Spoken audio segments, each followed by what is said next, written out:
In this guide, I'm going to show you how you can refund Steam games quickly and easily. Before we get into this guide, I just want to let you know that I am giving away some Steam gift cards to some lucky subscribers here on this video. Since we just hit 14K, to enter, make sure to like the video, subscribe to the channel with all notifications on, and comment down "done" once you've completed those steps. I'm going to reach out to a few of y'all and give you some gift cards. But first things first, go ahead and open up Steam on your PC, and up in the top left corner, go ahead and select Steam, and then from here, go ahead and select Settings. Once you're in your settings page, go ahead and find the Details tab on here. You might have to scroll down a little bit in order to see this. And if you don't see it in this section right here, just select account and you'll see an account details right on this tab.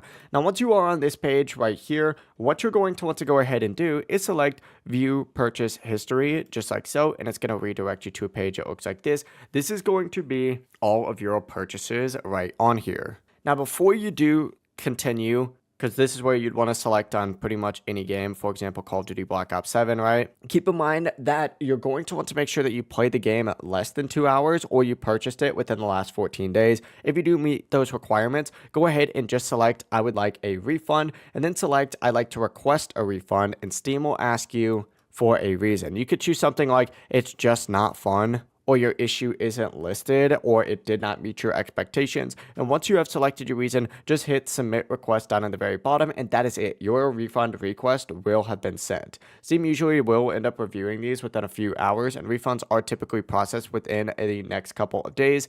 Even if you are slightly outside the limits, it's still worth trying because Steam sometimes does approve refunds anyways. That's really it for this video. If this guide did help you out, make sure to like the video and subscribe to the channel with all notifications on. It really does help the channel and lets us know that you want more content like this. We'd greatly appreciate it. And if at any point throughout this guide you do have any questions, just ask them down in the comment section below and we can help you out further. Have a great rest of your day though.